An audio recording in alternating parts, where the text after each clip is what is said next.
Thank you, Roland, for making the time once again, and thank you everyone for showing up. I got Sylvia. I see your screen, so you have the audio and video, and Jamaica. It's a nice Zen background, Sylvia. I hope you can see and hear everyone, and then maybe Sandy coming later on at some point.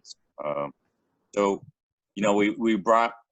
So I connected with Roland last week through mentor Austin Einhorn, who's involved in human performance optimization and movement in particular. And I heard Roland's name come up along with Dr. Ted, and then the health optimization medicine model a while back through Austin, and just been, you know, following these folks for at least a year or so. And then working most recently up to date with Austin Einhorn of Apiros out of Santa Cruz, doing some distance mentorship learning. And when it comes to health optimization, I asked Austin, you know, what does he do, you know, in respect to that? And he mentioned Roland. He said, yeah, I sent all my people to Roland. And we live in a pretty rural area, and the healthcare system, there's a lot of room for improvement here. The complementary alternative medicine, well, and I myself currently don't know of anyone who does anything like Roland does, and I feel that could be a huge. So I invite here with us today. Perhaps we, you know, I feel it's a key element to help raising the tide. All ships rise. Then, I mean, we work with the body, but there's so many layers to it. I mean, the body is a result outcome of emergence, and Roland focuses a lot, from my understanding in our conversations, on the gut in particular. So, Roland, I did shoot you a few questions via email. I could pull them up as well. I don't know if you have them in front of you. I don't. Maybe if we pull them up, I just wanted to ask our other two joiners here. Is there anything they want me to know about them and their practices and what it is they're looking for? Sylvia, if you want to kind of just jump in. I've never met you, so I'd love to know a little bit about you, of course, and your practice and what it is that you're focusing on in terms of bodywork and health. Oh, sorry, your microphone is muted. There we go. I unmuted for you. Thank you. Yeah, so I've been practicing bodywork for the past 10 years, and more specifically trigger point therapy. And the majority of my clients who come into my office have like referred pain from different areas. I refer out when I think it's like a structural issue, or I have like acupuncturists if I think it's more of an emotional issue, and even the physical therapist that we work with collectively, me and Corey. I refer out if I think there's something further or any like major tissue damage. But for the majority of my people, they're dealing with chronic pain. And it's a lot about densification that's happening in their muscles, and I'm helping them release it. And it's a lot of education. I don't really send them home with too many exercises. I just say, like, once you have that flexibility, keep it, you know, generally. Yeah. But yeah, I guess that's the type of clientele I work with. They range from, I've worked on like 12-year-olds to like 90-year-olds. I mean, those are definitely the outliers, but the majority are working class people who work either 9 to 5 or are weekend warriors as far as CrossFit and exercise training goes. And occasionally I do work with some adventure athletes who do crazy long miles, like run across countries and do world records and things like that. But that's more of that's an outlier as well. Got it. Sorry, I'm just changing locations here. So for the vast majority of your clientele, there would be under the classification of chronic pain? Yeah. Sounds like? Okay. Yeah. And thank you for that. Jamaica, I don't know if you're there on the call or able to hear. Same question to you. So I'm just getting into the lymphedema part of things. I went through Dr. Vatter's school of manual lymph drainage, complete decongestive therapy. And so one of the things that I'd like to understand more that I feel like I didn't quite grasp is about lipedema and how that works with, nutrition and things like that too. I feel like that might tie into this a little bit, and I'm just always looking for more education as well. I deal with people in chronic pain to nervous system issues where they have like panic attacks and things like that as well, and any kind of inflammation. Got it. Thanks. So it sounds like all three of you are seeing the same archetype of person. It's the chronic pain, inflamed, challenged metabolic processes, meaning downregulated energy production, possibly also that pattern carrying over to some other body systems. How many of your clients are asking for help above and beyond what it is all three of you are providing them? Or is that not something that is a common theme yet? I personally, in my practice, I kind of know where my limits are. And when I'm not, I mean, I generally see a huge difference within the first session with the type of therapy that I do. And if people don't get a 20 to 30% reduction in their pain or symptoms after one session, then I know that it's something deeper. I might do another session with them, but if they still don't get change, I'm like, okay, we need to refer you out pretty quickly. So there are quite a few times where that happens. Yeah. And where have you typically referred them?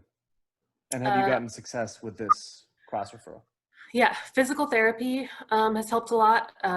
More of my like emotional clients, especially the ones that complain of gut stuff, there's not really a good person in our area that does that. But I do know the acupuncturist does some like Chinese medicines. I mean, that's the closest person that I can refer to. So I refer to him quite often, but that's, I wish there was more. Yeah. Got it. I mean, I love Chinese medicine for its kind of simplistic yet very complex approach of they're always trying to balance yin and yang, and various situations, as I understand them with Chinese medicine, have a structural, a functional, and an energetic imbalance in nature. Like the idea of obesity is it's a yang problem, but functionally and energetically it's a yin problem. So a lot of people, that's a really cool route to go down. But a lot of people are also not understanding of what it is in the Western world because we've not grown up with that as our guiding principle when it comes to health. So like, hold on, you're gonna give me one herb to increase my yang, and then you're gonna put this needle in where to improve chi flow in a meridian point. It's very confusing. I think Corey put some questions up. So there's 3 questions. Do you want me to kind of address these in a 1, 2, 3 format, Corey? However best you feel. Okay, I'm going to do them all in 3 different languages. No, I'm messing with you. I will do them kind of like point and shoot 1, 2, 3.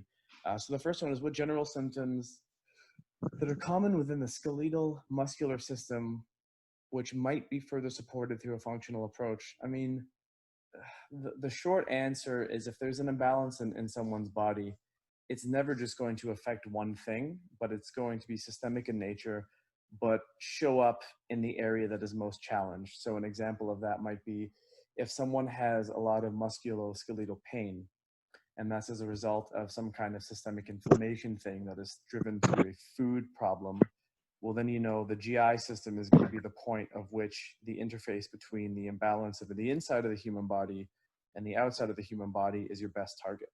So if someone's eating a food that they're chronically sensitive to, or they have a GI-driven, what's called dysbiosis, an imbalance in the kinds of bacteria, or maybe a fungal overgrowth or something of that nature, then understanding that can affect the muscular system as a downstream consequence is an important thing. That same thing could be, if we're looking at someone who is exercising, exercise will stress and strain the immune system. And if exercise is not appropriately paired with the intensity by which a client can train, then the exercise can be a negative stress on that person, which is going to further imbalance their immune system, which might further their pain, which might result in someone like Sylvia having to do 2 or 3 sessions to get this person in a better state. So it's really, medicine chops body parts up, and then we give specialist names like a gastroenterologist, an endocrinologist. I try to look at everything inside of someone to see what signs and symptoms are overt or obvious to figure out where do I maybe want to start with this person and what are the downstream consequences that they may be presenting objectively on a lab or symptomatically from what they report. I feel pain here. I'm always tired. My mood is this. My GI system never feels, regulated. I don't go to the washroom regularly. So the cool thing about the functional medicine approach, it's a systems approach. And then within that, you have your specialties and your emphases.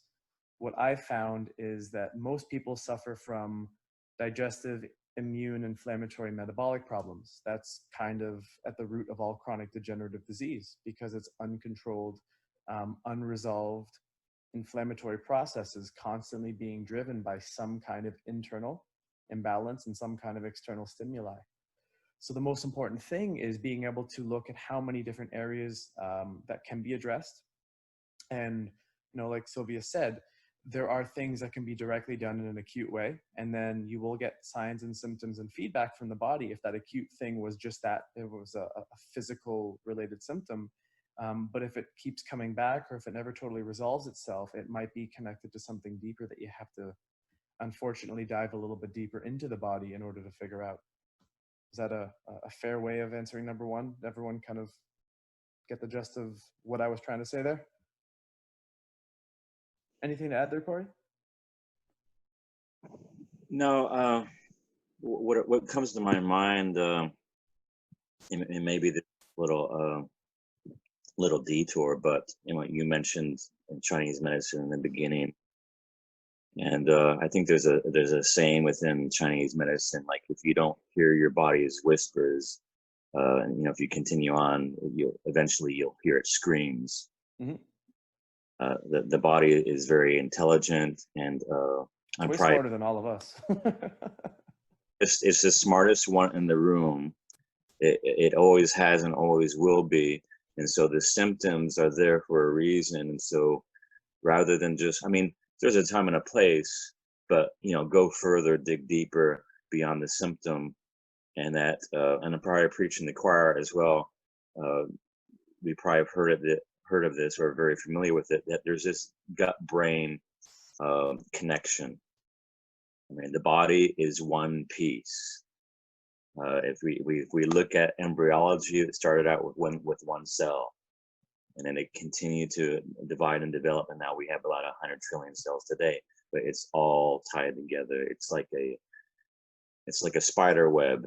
You pull on one aspect of the web, you influence the whole web.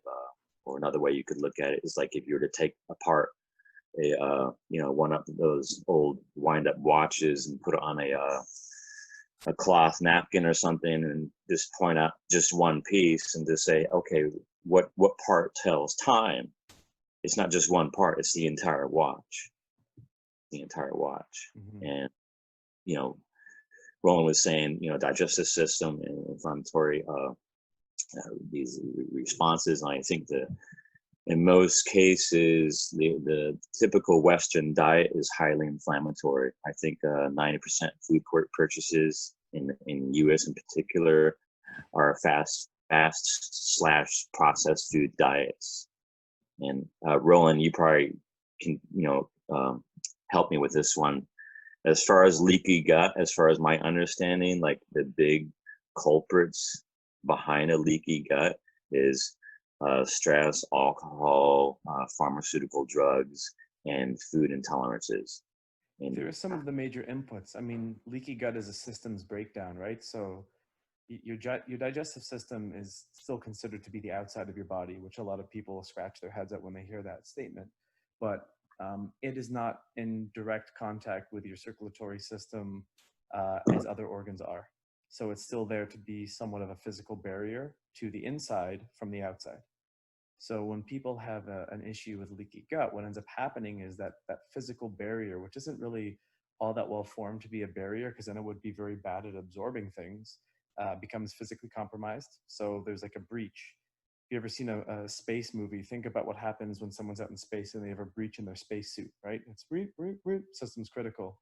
And that's what the inflammatory response as a result of leaky gut is. It's that computer screaming systems critical at you, because things that are meant to stay in your GI system, which is also the sewer of the body, are getting into your general circulation, be it the circulatory system of your cardiovascular system or your lymphatic system. Both of them are susceptible, because anything that's circulatory that has, like for example, there's lacteal and lymphatic ducts in the GI system under the basolateral circulation. There's also a lot of blood supply there. So the physical barrier being compromised is a breakdown of the physical and the chemical defenses of the GI system. And then what has to happen is the next system that can take up the stress is the immune system. And that's the one that's chronically stimulated when people have digestive problems. And you can see those things are very evident in people from, you can see organ dysfunctions as a result of GI health. And I'm sure all of you being body workers, your clients who complain of GI symptoms likely have some common things that, painful areas to touch, or areas that become very tense and rigid, or, their energy supply systems are chronically stressed because they can't make energy as effectively because their body's too inflamed. So, it ties back into the first thing. That's the common general symptoms are all the precipitating factors that lead to chronic degenerative decline in health. And the number two question, what are the typical improvements generally experienced by participants? If you want to go specific, you're trying to address the things that they're most aware of, the symptoms that they want resolved most readily. That's what we focus on. And there's also some downstream collateral benefits that they might not get sick as often, or their energy levels might be much higher, or all of a sudden, they've been trying to lose body weight or body fat for a year or two, and all of a sudden they lose a few inches on their pants or their dress or something of that nature. I see that often, people who are struggling to eat less and move more, they can't lose weight. When you work on the things that are causing inflammation in their body, the weight just falls off of them because the body can stop holding it in the same way. So the improvements are essentially an improvement in your overall sense of vitality. That's what I go for, because in the same way that the body's connected, picking and choosing physiologic symptom improvements or physiologic characteristics of improvements, it's kind of hard to do. Like, I want to have this, but I don't want to have that. I don't have a magic wand. Well, I do, but I haven't learned how to use it yet. So it's more of an understanding of the whole goal of this. The perspective is health is your currency, your wealth currency, if you will. So let's establish an improvement in health across the board, fundamentally. And the next question is, what clients or patients generally are best candidates who may need and best benefit by participating? I typically classify people in two different areas just because it seems to be the two populations I deal with. I do deal with high performance people who have nothing wrong with them. They're healthy, but they want to be as optimal as possible. And the analogy I'll use is, if someone's going to go in a Tour de France race, the bike they're going to use is going to be probably a $20,000 carbon fiber bicycle that is super light, super tough, very aerodynamic. It's performance bike. So that bike is going to be like, if there's a couple specks of dirt on one of the wheels, it's going to change how the bike rides. It's a high performance machine. If you're going for a small bike ride around your block and you jump on a Schwinn, as long as it rides, who cares, right? Or if it's an old rusty bike, you need to replace the spokes, you need a new chain, you need to oil the gears. So those are the people who are ill, and we need to be regenerative in terms of our perspective. So the people who are not well, they've tried everything to get well, and nothing is working, those are the people who have, in my opinion, almost the necessity to turn to this, because if every other health professional has said, yeah, your blood work's fine, there's nothing wrong with you, then obviously there's no value there to continue to dig via that method. If someone is a high performance person and they're wanting to eke out every last little bit, if I could use an analogy or a parallel, if someone is on a weight loss journey and they had 60 pounds to lose, the first 50 were a lot easier than the last 10 because you're almost maxed out, right? Or you're, what it is you need to do in order to get to that body composition, which might be below where your body's natural set point might want to keep you, is going to be a little bit more extreme in terms of how much monotonous detail you need to fuss over. So the two people are those who are feeling good and want to be better or maintain their health, for lack of a better description. And the other population is, I've gone everywhere, I've tried everything, I can't figure this out. Because usually it takes more of a systems approach to be able to look at it from an overarching 30,000 foot view, like that of a plane flying over, like a surveillance plane, and then going under a microscope and looking at things based upon, you know, what urine metabolites are imbalanced and what does that mean for the whole thing. And I mean, I think that also answers the last part also, who do you feel is the best fit? Someone who really wants to do this stuff, because it does involve a lot of changes sometimes.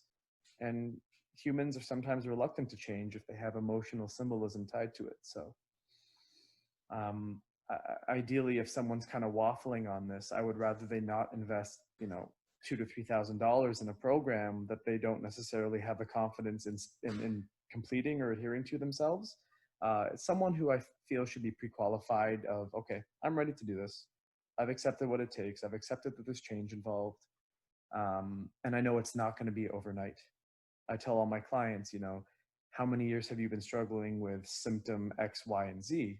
And if they tell me, you know, 2 decades, I say, well, we're not going to reverse this in 6 months or even 6 weeks. It's going to be figuring out the right signals to allow your physiology to move back in the direction where it wants to go or where you want it to go.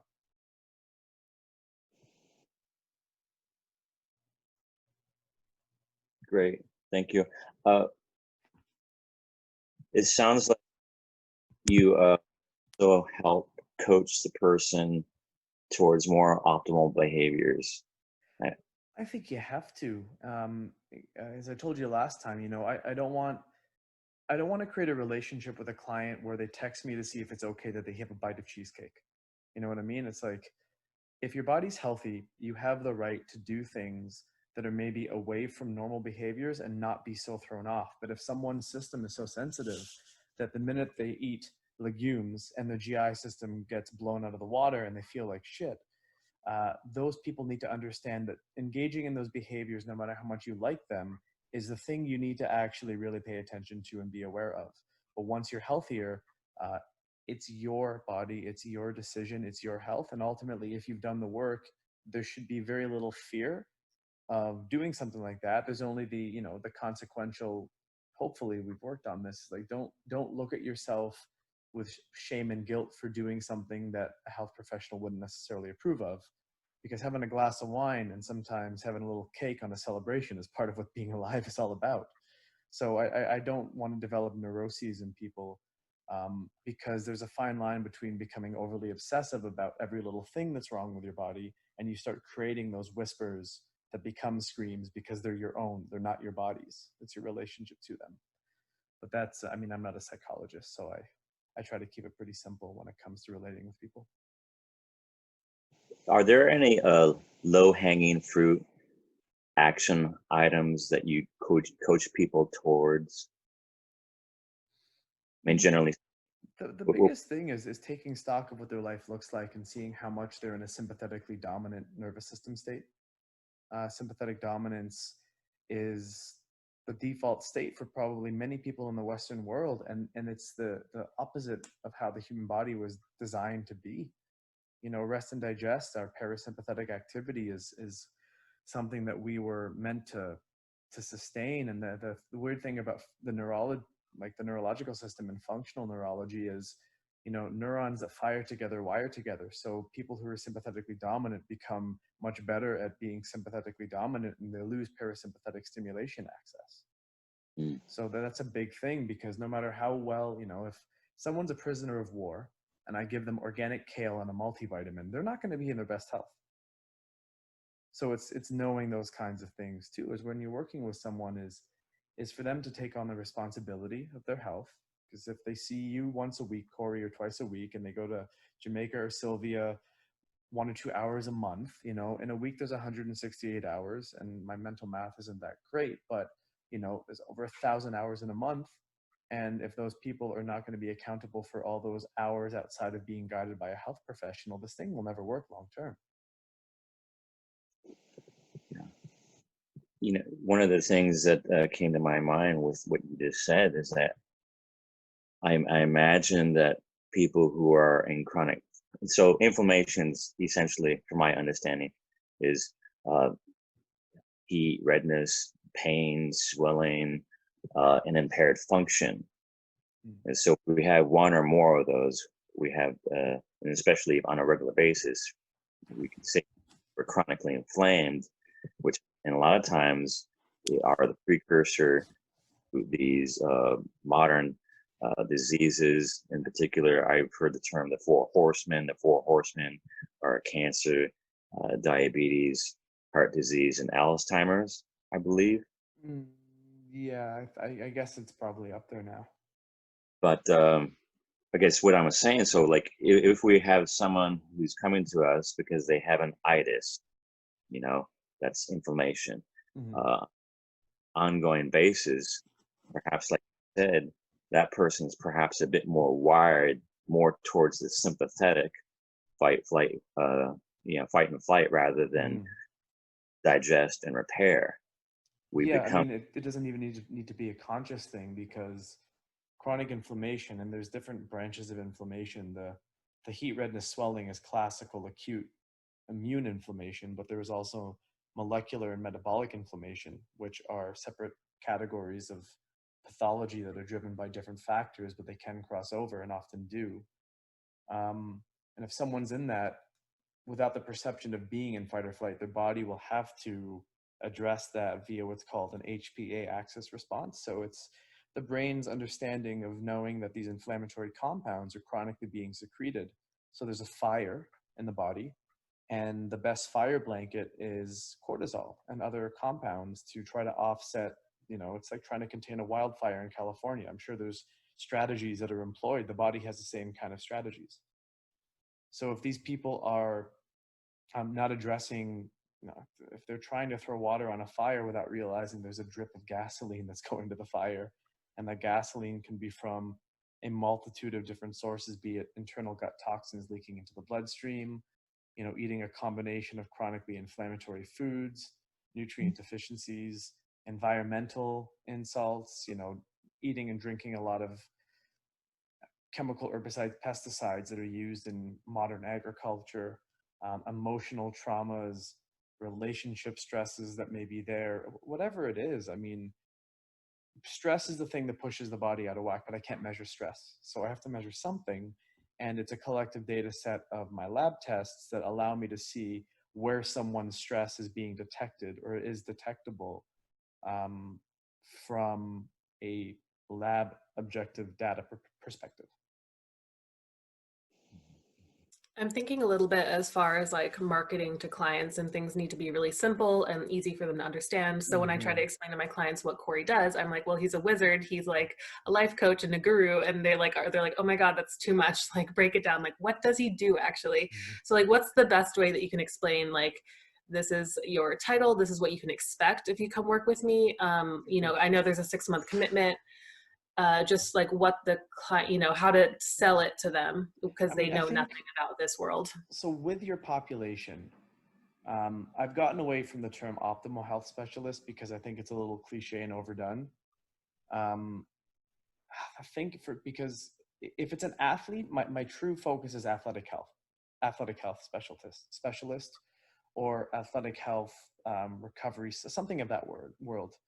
The other way I was thinking of is even just simply saying like a holistic health practitioner, because I think in California that term will vibe well, and I think people understand enough that if they hear holistic, it's probably going to be a food, lifestyle, dietary change, and the key there is knowing that it's going to be through food, supplementation, lifestyle, and obviously you guys take care of the exercise and body work part, but there will be communication between myself and obviously you guys, who are the ones who are seeing the clients on a more regular basis. So I think holistic encompasses it nicely. You can even say holistic functional medicine specialist if they like the techie titles. I mean, it's really what people resonate with, and I'm still in that limbo of the definitive term, but I'm glad you asked. And I'm probably going to land on athletic health specialist as a moving forward thing, but for the right people, it's just the same kind of concept with a different philosophy. So let's just say the two core groups, athletes and general population. One would be an athletic health practitioner, Hmm. The other one would be like, did you say holistic health practitioner? Yep. I mean, because at least in California, my understanding is that it is, I guess, a recognized position, like H. Exactly. Exactly. And you can say holistic nutritional practitioner, functional medicine. I mean, whatever you guys feel are the appropriate terms to communicate the point. But don't feel bad to put it on me to explain it to the client if they are interested, because you guys shouldn't have to do a sales pitch for me. It's more like, here's what it is. If they're interested and they want to talk to me, I will do the rest. Do you have any materials that we may be able to use of so we can like send it out to, because a lot of times people want to have something in Yeah. hand. I don't have anything formally anymore, just because the organization I was doing work with, I left, and I haven't just, I've been living in the shadows and working based upon peer referrals in the last little while, and I'm doing some other projects. So I'm just, as I was mentioning to you last time, Corey, just about to do that, but I don't have anything that's unfortunately professionally done at the moment. And I don't want to give you some half-assed, crappily done document. But maybe at some point we could, Pardon me? at some point we could see that and then use that to help. Yes, 100%. Yeah, as soon as I have something like that done, I will 100% give it to you. I'm just literally this month and next month, those are my personal work projects that I'm kicking off, if you will. It's been nice to be able to be a ghost. I mean, I don't even have social media. So yeah, for the moment, if they're interested, you can direct them my way if they want to have a 10 to 15-minute conversation. I'm happy to do that with everyone and anyone. Send your email to them. Is that the best? Email's the best, yeah. That's what I did on a couple podcasts, and a bunch of emails came in. So that would be the best thing. And then I'll explain all the other details, just because, it's easier for me to create the story of why there's no website or all that stuff at the moment. I'll shoot your email out to the group. Cool.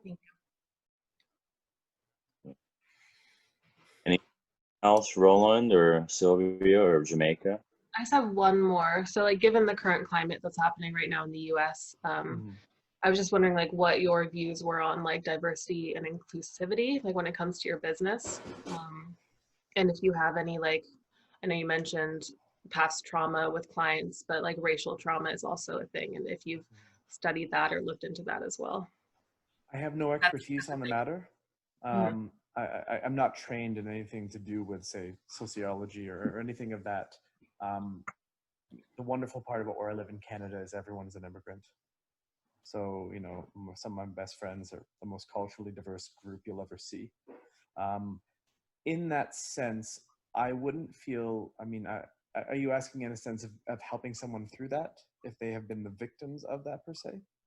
Yeah, well, just like the weathering of racial trauma. Like it doesn't have to be like any like the top capital T. It could just be like microaggressions and just that type of stuff.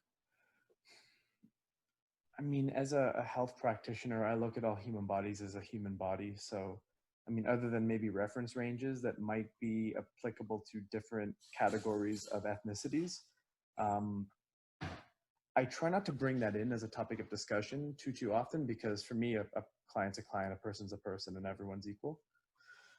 If someone has been through something of that nature, I would probably have them seek out someone who would be a really good person to talk to, because I don't know how much value I'd provide in being able to help them overcome anything. Is there a specific scenario you could kind of guide me through to make sure I'm answering this question properly?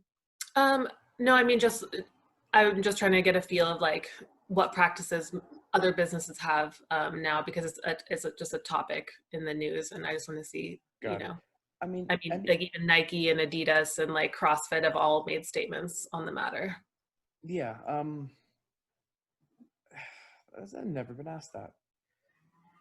For me, if someone wants to work with me, I simply, if whoever they are, whatever walk of life they're from, whatever their orientation, background, culture, doesn't matter to me.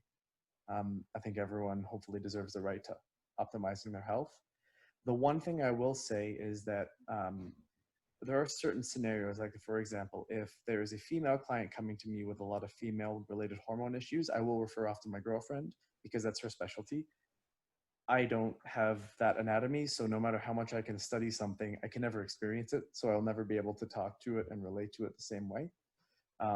I've typically gravitated more towards male clients because I found that men are much more neglectful of their health, generally speaking. They're less in tune with those whispers that Corey was mentioning, and I seem to be pretty good at connecting with them to make them care about why they should do this. So I don't know if that helps also just to kind of clarify the archetype of the person that I'm working with, but Canada luckily does not have the same landscape as the US. When I say luckily, it's because we are such a melting pot, and I'm just outside Toronto where, I mean, if you go downtown, have any of you been to Toronto before? Not yet. You can find culturally culturally identified food from people directly from those countries in every part of the city. We have a little Portugal, a little Italy, we have a Jamaican part of town, we have an Indian part of town, we have a Chinatown, a Korea. So for me, I grew up that being normal. I grew up actually in my high school and elementary school where mostly Chinese people were. So for me, that's my normal, being among cultures. And that's what I love because I get to learn how to cook food from cultures that I would have never experienced before. On a side note, every Canadian I've ever come across, I've always found to be really nice. We say sorry for everything. It's weird. And we don't. Well, again, but and that's how the generalizations get sustained and maintained, right? Is like people hear these things about other cultures. I found Americans to be some of the most genuine, inviting people in the world because they ask details about your life, having never met you, where that's not a very Canadian thing to do because they feel it's too impolite. So it's all a perception thing. Mm. But yeah, I mean, my clientele has quite a diverse background of ages and, you know, male, female genders, different ethnic origins. I like that because you learn a lot about people when they're learning about their worlds. Yeah, I think that makes sense. I think even like bringing awareness to men in their bodies too, because they might not be in touch with their emotions or how they're feeling, is a big thing. Like I work with people, you know, older men maybe in their 60s and get to loosen up all of their neck and they actually have more range of motion. But I'm like, how are you feeling? And they're like, the same. And I like literally see a huge difference in their range of motion when they get off the table, and they're just not like aware of their body, or they're not really in it. No, men and vulnerability is an interesting topic of conversation because the perception of emotional vulnerability and emotional intelligence is sometimes considered like weakness or not masculine behavior.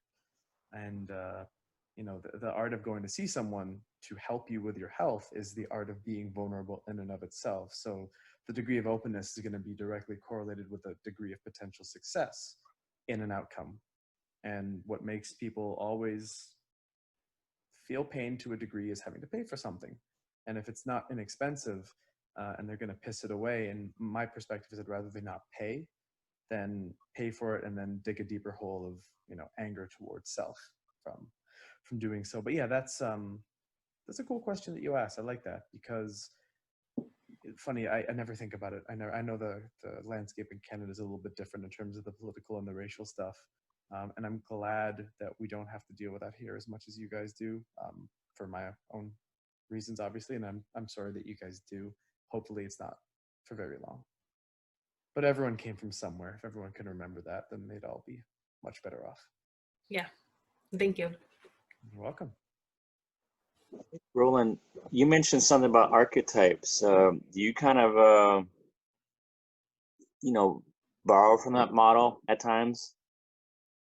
I'm not using a predetermined framework when I use that word. I'm kind of just using that word to describe a client avatar that I have seen myself find a way to resonate with or be successful with in terms of my approach and my style.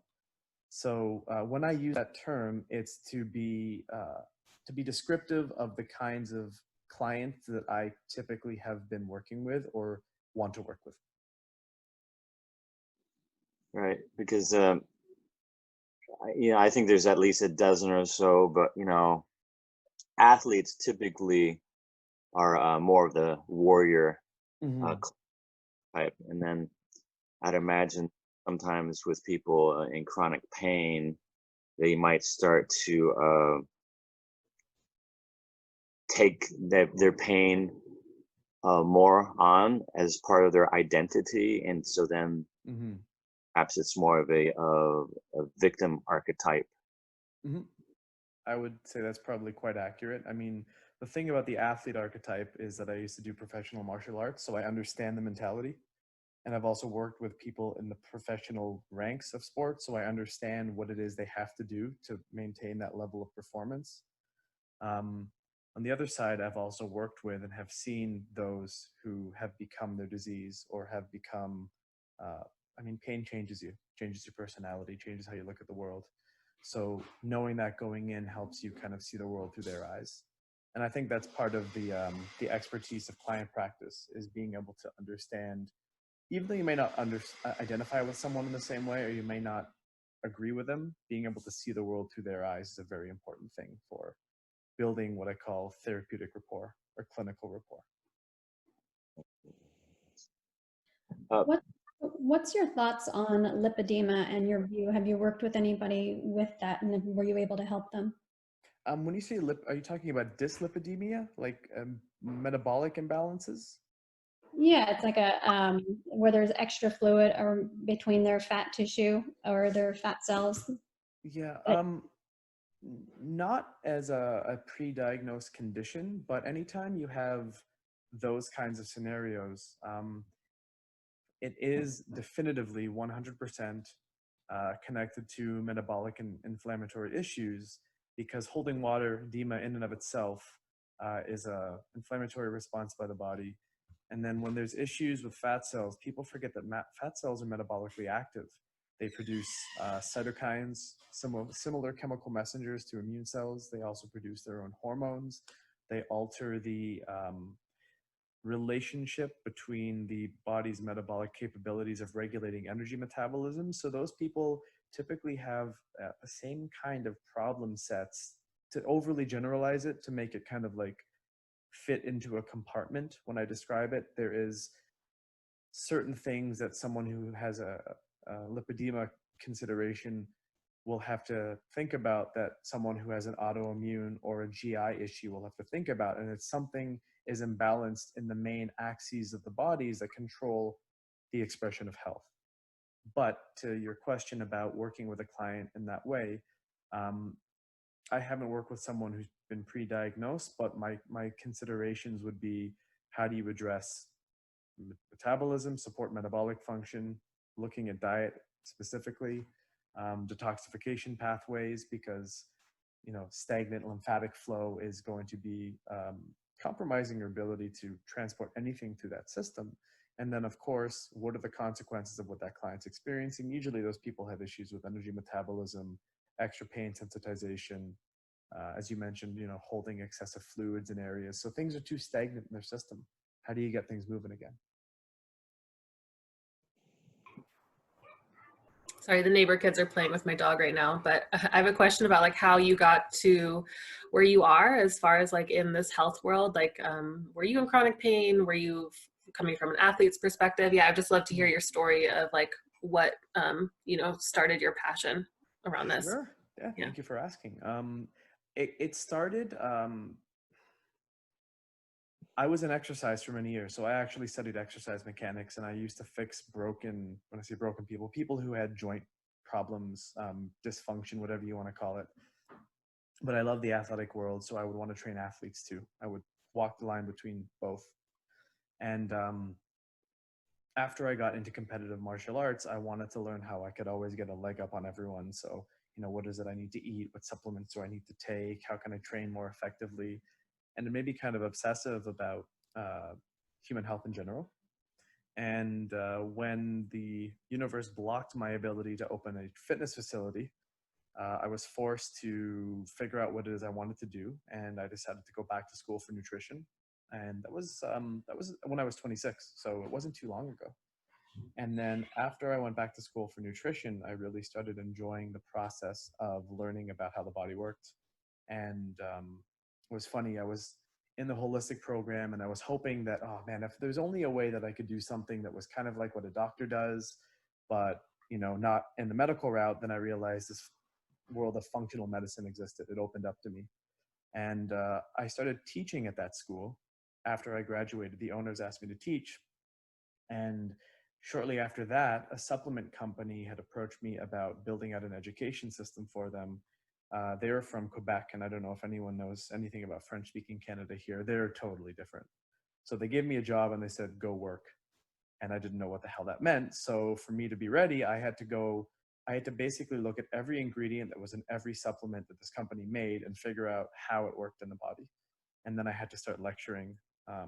And after that got going, I started a podcast and I started interviewing all these experts. And I was like, oh my God, I'm learning so much, A. And B, I would love to be this kind of person. I would like to be able to be speaking about something at this level or at this caliber of knowledge. And one of my podcast guests ended up offering me the chance to mentor with him. And it was who Corey mentioned before. His name is Dr. Ted Achikoso. He's an incredibly intelligent physician who did anti-aging and interventional endocrinology. And I traveled the world for 3 years mentoring with him, helping build out health optimization, all while doing my own study. The one thing that I've never stopped doing is my own reading, my own study. The way I put it is do the things that others won't do so you can do the things that others can't do. And that's why I have this relentless pursuit of just diving into stuff for my own interest. I don't often talk about the cytokine profile balance of pro and anti-inflammatory compounds made by immune cells, but that's the kind of stuff I read because there is a lot of misinformation and I don't want to say tenuous understanding, but there are things that people champion forward without knowing all the facts. And I don't claim to know everything, but I want to know how to be able to look at anything and see what I can actually do about it and know definitively what I can't. And now fast forward to today with, years of clinical practice under my belt, figuring out what has worked and what hasn't worked so well. And then being able to continue getting paid to educate myself for a living by designing some courses for organizations that are going to be focusing on athletes. It's kind of the perfect storm of just being able to, engross myself in this whole thing. And I do everything until it's not fun anymore. So that's the kind of perspective I use is, if it's fun, if it's interesting to me, I keep going. And when it's not fun anymore, maybe it's time to shift the focus and go somewhere else. But that's really, Sylvia, fundamentally, it's been this passion that just kind of has driven me forwards to having this this gift to help people feel better and to live better lives, and that's kind of what it's all about.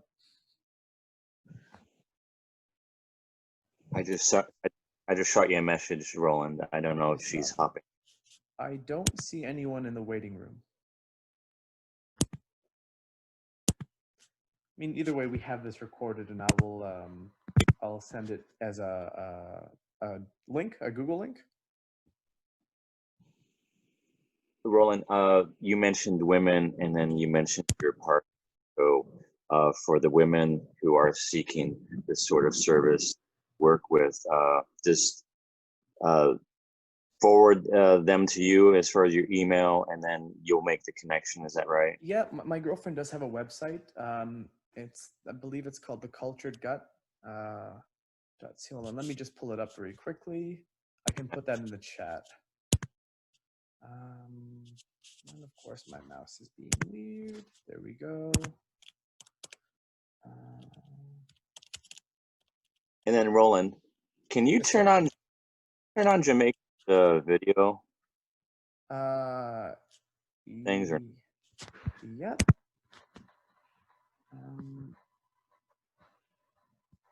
Unmute her.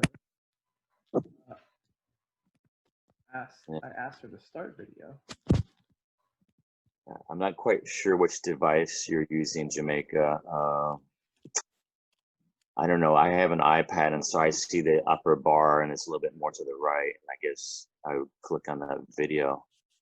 It says I have no to leave. It says I have to leave. Yeah, it's saying that I need to leave the meeting in order to get my camera going. Oh, maybe there's like an update or something that needs to be done for your Zoom. All right, Yeah. this is for the question Corey put out regarding female client. That is my girlfriend's website. So you can pop on there and have a little cruise around. So for the women clients of ours, just direct them to her and her site. Is that right?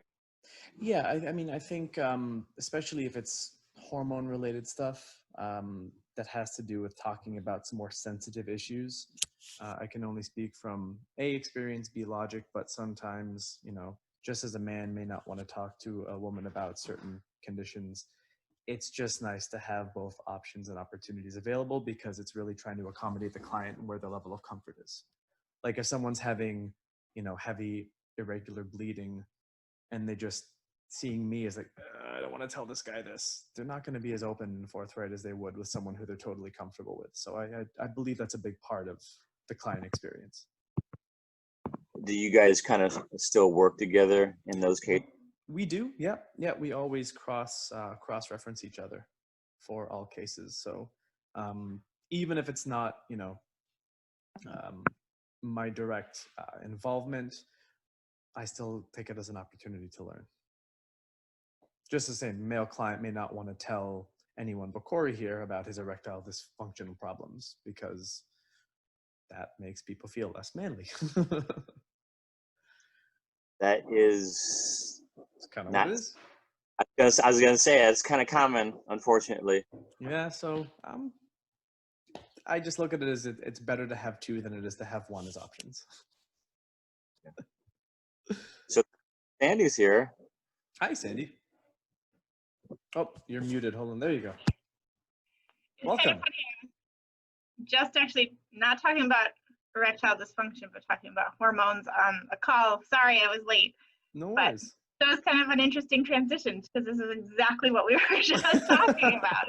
Isn't that awesome when that happens? Yeah, kind of cool. Yeah, kind of Well, cool. this whole thing has been recorded, so Yeah, everything you missed, you can catch up on.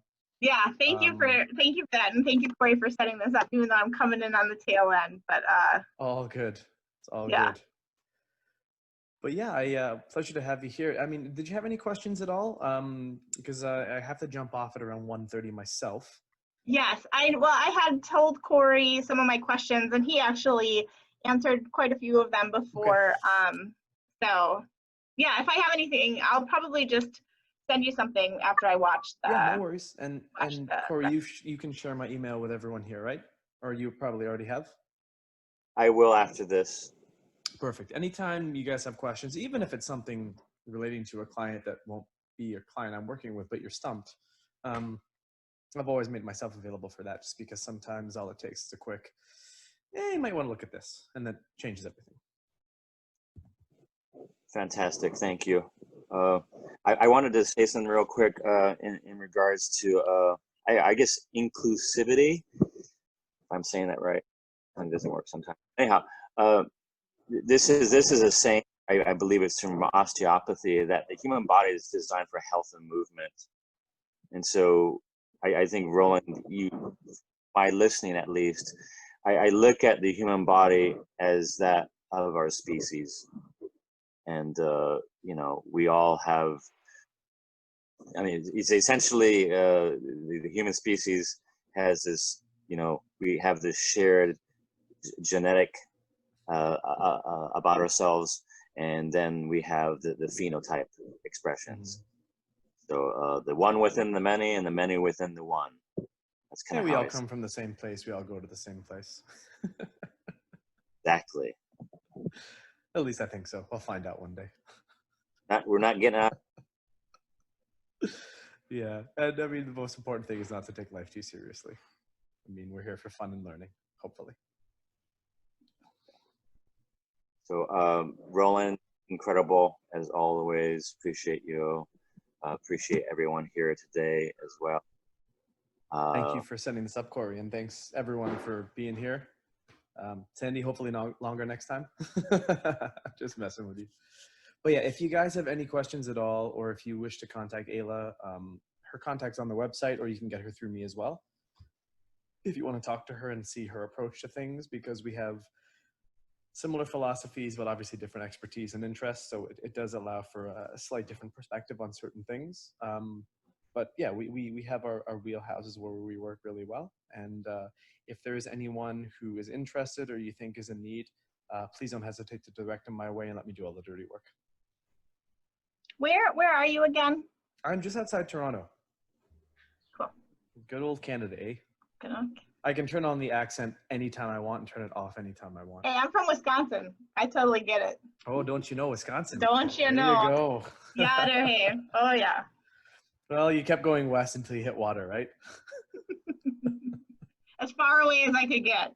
You're the actually there's another guy I'm working with in California. He used to play football in Nebraska. He's a big Viking. He's 6'5", blonde, but now he lives in Southern California. I was like, you all find your way out there, don't you? You all keep going west.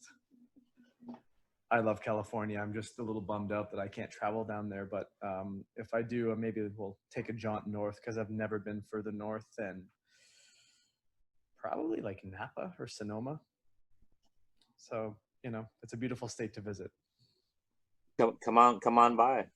I'll let you know if I can when the border opens up, whenever that will be. So thank you. You're welcome, guys. Thank you. Thank you. My pleasure. Have a great rest of day and weekend, and I'll look forward to speaking with you guys next whenever we do. Take care. Bye-bye. All right. Bye now.